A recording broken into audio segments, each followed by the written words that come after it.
Greetings, ladies and germs. So nice to see you today. My name is Dustin Cormier, and you are watching How to Rock Astrology. It's been a long night. I've been going since this is turning into one of my long nights of just enduring a lot. I'm Dustin Cormier. You're watching Pluto in the 9th house. What is it like when you have Pluto in your 9th house by transit, as well as by natal placement? This reading is more particularly related to natal placement. This is a continuation on our series talking about Astrology, Karma, and Transformation.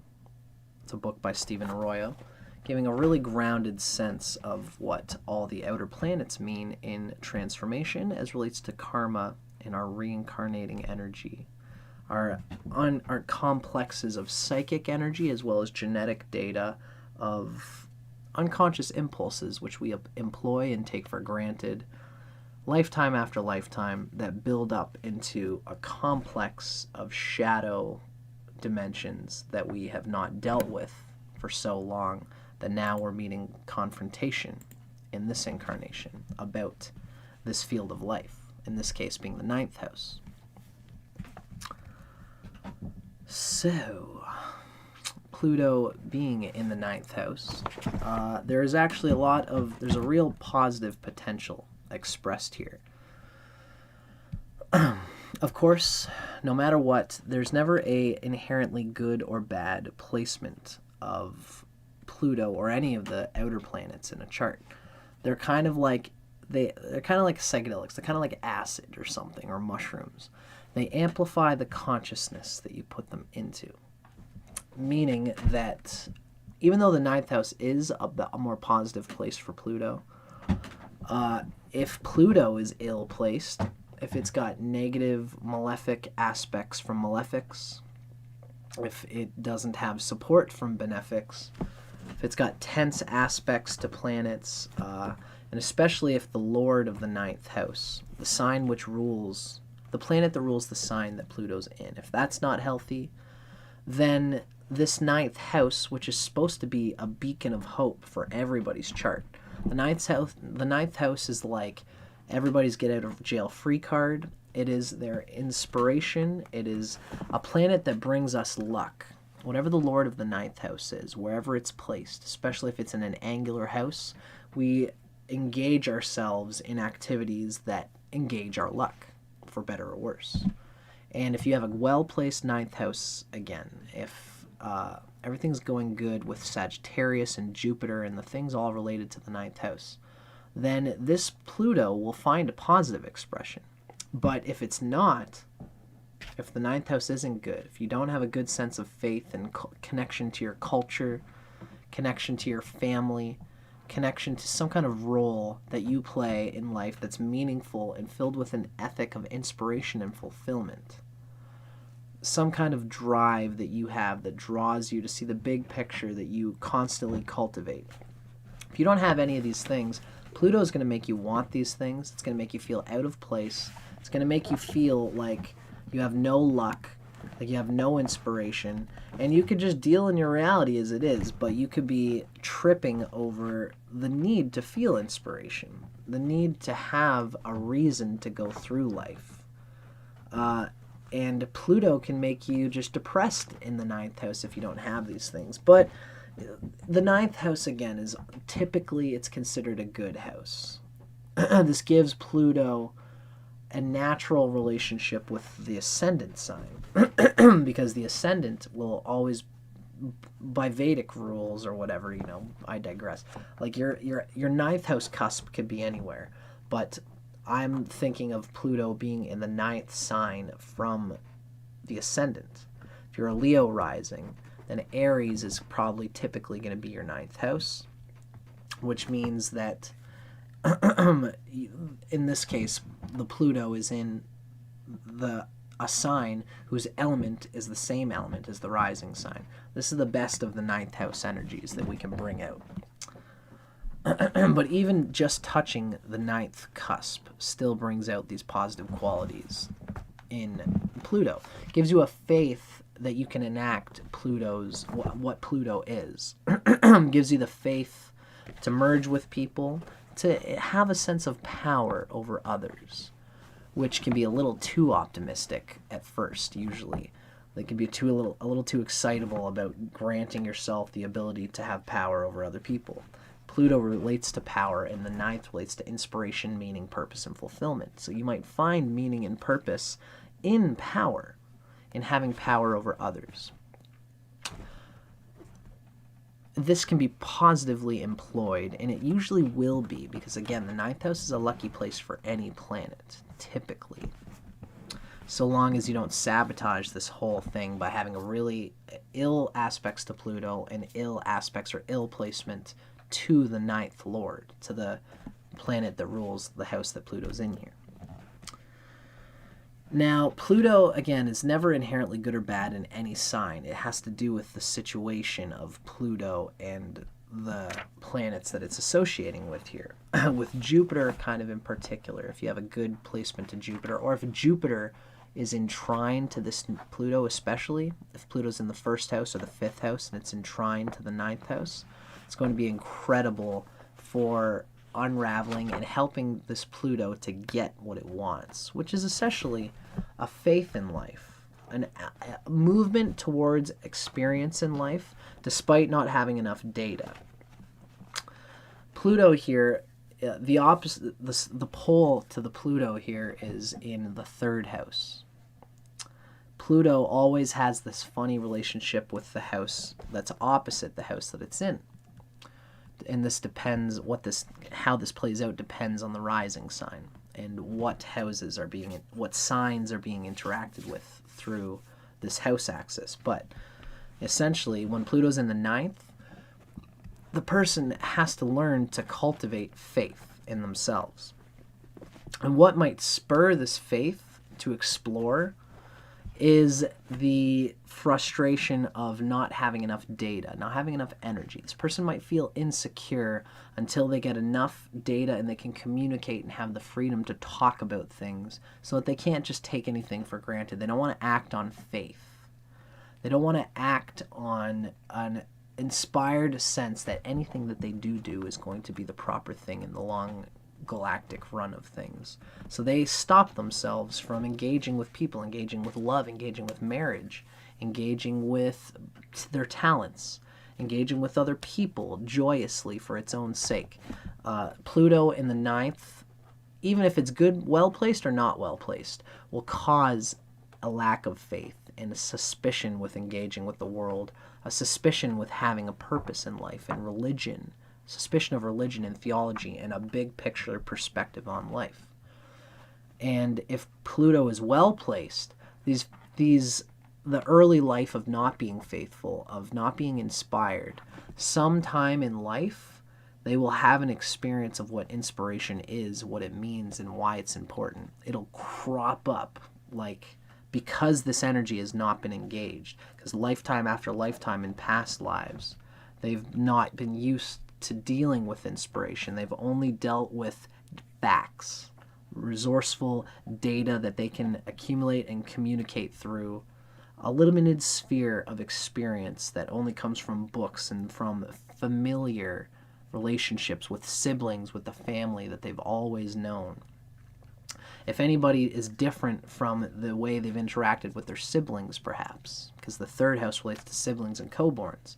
If you're trying to talk to people or live a life outside of the crab bucket, this could be a person who experiences something akin to the crab bucket thing, where if you have 10 crabs in a bucket, if one of the crabs tries to run out and break free and be an individual and live their life, one of the crabs will grab them by the leg and bring them down because they're all afraid of losing their strength as a coherently communicating singularity. And you might lose your individuality because you are so used to relating to people, to communicating with people in familiar ways, that your friends, your brothers, your old friends that you've always had, you might want to hold on to them and not experience new people. But what eventually happens, ideally, again, with Pluto here, is that if it's well placed, You'll ignore this need. You'll ignore the way that other people want to communicate with you.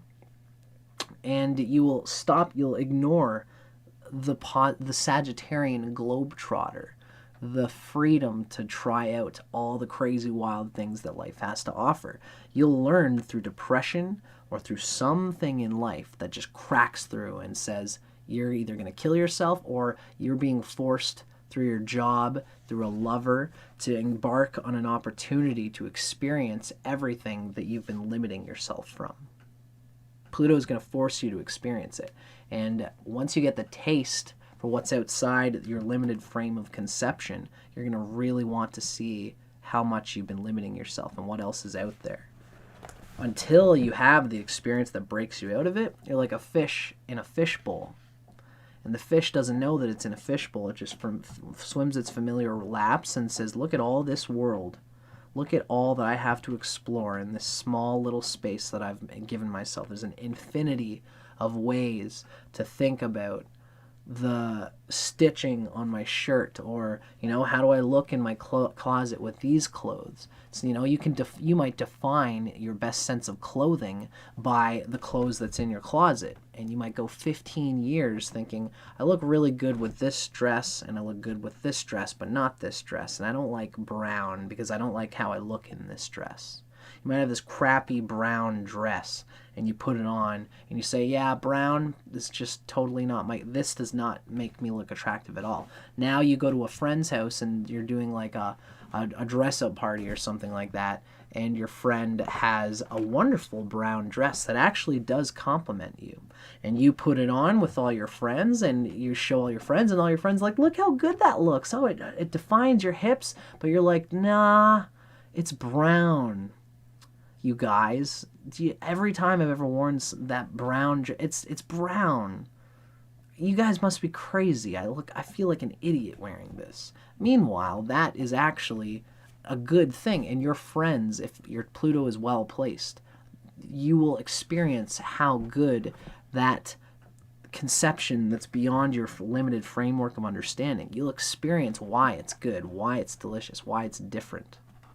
And you might be left just with a taste in your mouth that everything I've ever done is a lie because I've just been limiting myself in this way. This is the kind of thing that Pluto in the 9th will deliver you, and it's usually a good one. This is a good place for Pluto, despite me saying that there are no good or bad places. Again, it's got the opportunity to be good as long as there's support otherwise in the chart. Particularly with regard to Saturn and Jupiter. Jupiter will allow you to enjoy expressing buoyantly with faith. More Jupiter. If you have a good Jupiter with Pluto in the 9th house, as well as the Lord of the 9th house. The Lord of the 9th house has expression. The planet that rules the sign that Pluto's in the 9th house. If that finds expression and constant application of its inspiration, then Pluto will be able to engage in this going past its limits, going past its familiar frameworks and becoming what it wants to be. So, let's do a little reading of Astrology Karma and Transformation by Stephen Arroyo. This is going to get into the details of Pluto in the 9th. Remember that these are just hints and guidelines for interpreting the meaning of Pluto in the 9th house. It's up to your judgment of the 9th house, of the Pluto, of the aspects to Pluto, to decide whether these Plutonian dimensions are going to be positive or negative, ultimately, in the person's life. Even if there's hard, painful experiences being painted in this reading, it can be used for the better, depending on the individual person wielding the chart. Pluto in the 9th house. With this position of Pluto, there's a compulsion to have and to express strong beliefs and ideals that can guide the person's way of life. Manifesting negatively, this can take the form of dogmatism, self-righteousness, and a need to convert or to convince others that they are the ones I am the one who knows the truth. I am the one with the real way to live life, the real philosophy. I know how to live my life, and I know how other people ought to live their lives, even though they've never gone outside their own kitchen, outside of their own town, outside of their own province.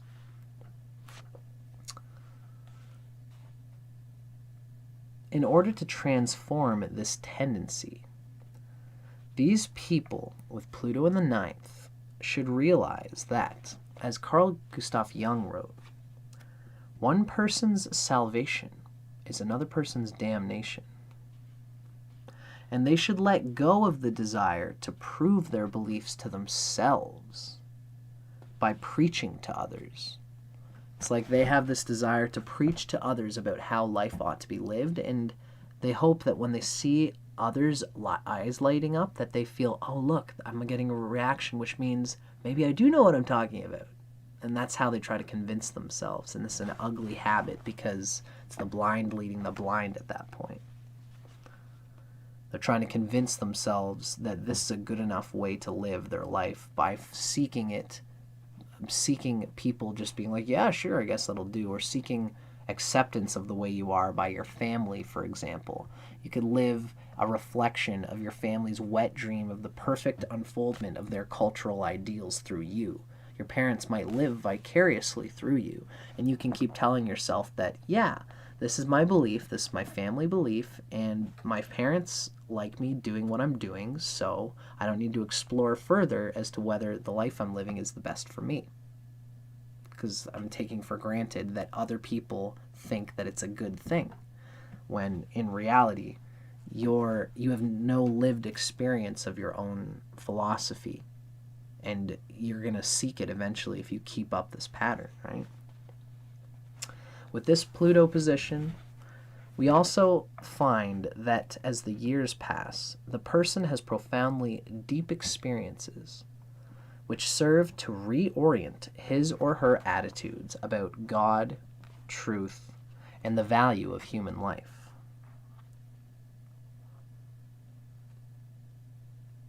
The value of human life. The big picture reorientation that's not just economical. It's not just business as usual. What is the little interactions? What does the little businesses, the mercantile ploys, the life, the exchange of energy, the consumption of energy, stimulation, culture, what does it all mean for the expression of consciousness? What's it all for? And how do I relate to that perennial theme? How do I find subjective fulfillment while also keeping the wheels of my life spinning in a functional way? How do I make the most out of that balance? Ninth house, meaning. Third house, function. Communication, ease, ergonomics, economics. So that was a description of Pluto in the ninth house through my own visage as well as through Stephen Arroyo. Now we're going to get the last little bit of another reading coming through Isabel Hickey. It's Astrology, a Cosmic Science, talking about Pluto in the ninth house. Isabel Hickey has this idea that Minerva is the integration of the poles of Pluto. In this case, Pluto's in the ninth. It's addicted to the artifice of belief and ignoring its own experience of its belief through the application, through preaching, through giving lip service, through mimicking cultural values of their parents, of the people that they want to impress people through mimicking cultural dogmatic beliefs that everybody thinks is traditional and is good for the country and the nation and is a good boy Charlie who's doing the thing for everybody, but not really experiencing for themselves what fulfills them. The third house pole, where Pluto says, I need to experience in my own reality, in my own experience, through my own curiosity, through my own experimentation, what of all of this actually brings me a feeling of fulfillment. It's the integration of experiment with faith that brings this truest conception of what's best for the individual in the context of a larger cultural value system. And this is what Pluto is going to teach the individual, especially if they have a strong ninth lord, Jupiter, Saturn, etc. So let's read into it. My point there is that Minerva is the best expression of the integration of Pluto in the ninth house.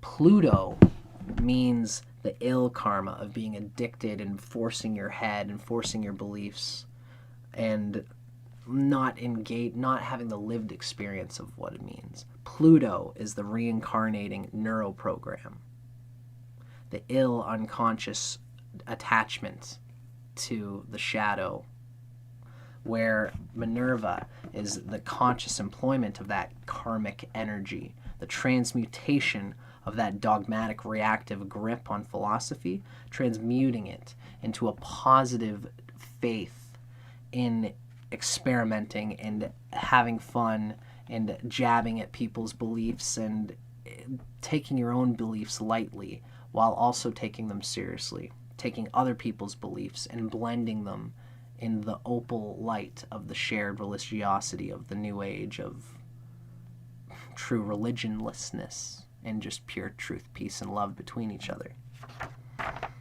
Minerva is the attainment of that, the experience of that, and the joyous expression and even communication of that with other people, while still enjoying your own experienced religiosity, your own meaning of life within yourself.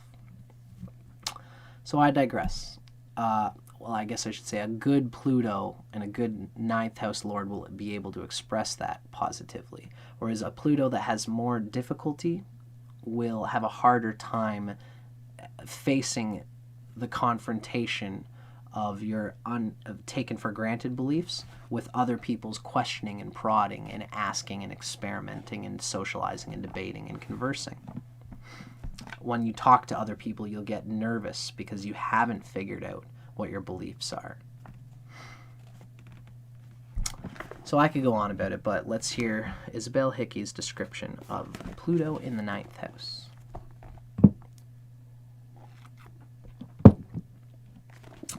With Pluto stationed in the house of the superconscious mind, there is emotional intensity in the desire to know and understand the purpose of life. The breaking down of all orthodox beliefs and fixed opinions is something necessary before the individual can begin to feel satisfied that there is a meaning and a plan behind all manifestation and behind my manifestation, my existence, my life, my meaning. When Pluto is in this house, there is a strong desire to be a pioneer in the spiritual realms as part of the individual's traits. To show others the reasons and methods of regeneration is a compelling urge to this individual. The reasons and methods of regeneration is a compelling urge. Very interesting. This position can bring with it a higher sense of perception, clairvoyance, that stems from a much higher level of consciousness. If Pluto is used negatively in this house, it can make one a fanatic where beliefs and religions are concerned. There can be a tendency to force beliefs on others in the same way that Sagittarius can be blunt. Bang, here's my thought. You can take what you think about it, but here's my very intensely, aggressively gripped philosophy. You can believe what you want, but you should probably believe what I believe because I'm not an idiot like you are. This is the kind of way that this person can talk. So there's a tendency to force beliefs on others. If Saturn is very strong in this chart, too strong, if it's not well placed, there's rigidity in the viewpoint that indicates the need for the individual to be more flexible in their thinking. Mars is a good planet for this placement too, because Mars is the karka of the third house and shows the strength of the person to debate with others, to have the strength to assert your opinions while still keeping your sense of what your opinions are, but hopefully you have a good Jupiter and a good Mars, because a Mars can assert your opinions so that you know that you didn't hold back and you did really explore your faith, your reasoning. But it'll be the Jupiter and the Mercury that kind of allows you to be light about it, forceful and assertive and true and firm in your opinions, but loose enough that you can humor somebody and trying out their logic and debating with them and letting them air out their thoughts so that you can accept new data. This could be someone for whom, you might feel like you don't want to take anything for granted. So if you have an ill Mars, then you won't combat, you won't stand firm in your beliefs and have a real debate conversation. And if someone just comes along and tells you that, your religion is wrong and that you should do this, and if you're just like, okay, because you just feel like you don't want to try to wrangle or even exercise your beliefs, then you're just going to try out this other thing, and you're never going to learn the contrast between cross-cultural beliefs. And this is what this Pluto is actually trying to do, to viscerally live these things. As Jupiter is the natural ruler of this house, there will be expansion where Pluto is concerned. If the lower side of Pluto is strong, then the negative aspect will be enhanced and magnified. A bluntness, a lack of concern for other people is just this inspired inspiration to do my thing in spite of the fact that, even just acting on faith that something will work, but not checking, not dotting your I's and crossing your T's, not checking financially if it's going to work out, doing the pre-designed data that will make sure that you don't just go off in the desert and say, it's going to be great, guys, it's going to be great, and not bring enough food and water and actually die out in the desert. This Pluto in the 9th house can have the inspiration and faith that I'm going to make it, but not plan and prepare through the 3rd house Gemini way. If the individual reaches up to his highest ideals and principles, illumination and wisdom will be their birthright. There's a strong desire to explore far horizons, whether on Earth or beyond it. If that urge is followed, the person can bring back to others the knowledge that has been gained. Pluto in the 9th house brings a water element, Scorpio, Pluto, into a fire Sagittarian house. This can cause steam, or the water can put the fire out. The heaviness of Pluto, the dank, subliminal psychic complexes from past lives, just is too much to even deal with, and puts out the fire of the desire to learn, the desire to be discerning about one's cultural role, the desire to engage this process with others in context with others. The psychic complexes of Pluto can just put it out and not make one even care, or just screw this, make them abject and apathetic to it. It's how it's how this Pluto energy is used that makes it steam or sizzle.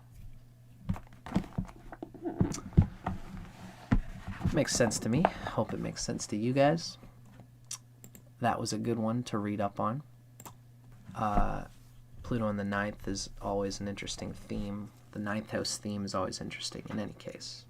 It's one of the most important houses in the chart, so I just always like to talk about it and freshen up on it. But I digress. I hope you guys enjoyed that. I'm Dustin Cormier for How to Rock Astrology.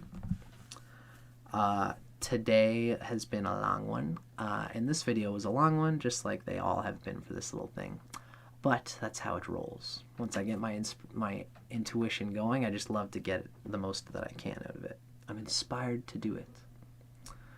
So I hope you guys enjoyed this. I'm Dustin Cormier, How to Rock Astrology. Like, subscribe, comment, do all the fun things. Let me know what you thought. And I hope you guys enjoyed this. Keep your eyes peeled. If you did enjoy this, feel free to check out this playlist in this series, where we talk in more depth about how you can understand Pluto, what its past life significations are, what it means to have your karma in relationship with your transcendental sense of evolutionary self, to have the conversation between the past and the future, between what you are now and what you want to be, and dissolving just enough of what you are now so that you open the space to transform, but don't obliterate yourself completely so that you lose what you are. You lose your sense of self and the inspiration that is at the core of this placement in particular. If you want to know more about how Pluto operates in any chart, karmically, spiritually, as an aspect, as a key to positive self-transformation and the reduction of karma, check out the start of this video series, and this whole video series is really good for that. Thanks for watching. Stay tuned for those watching live. Now we're going to be going into Pluto in the 10th house, and eventually at the end of this part of the series, we're going to talk about Pluto in planetary aspect.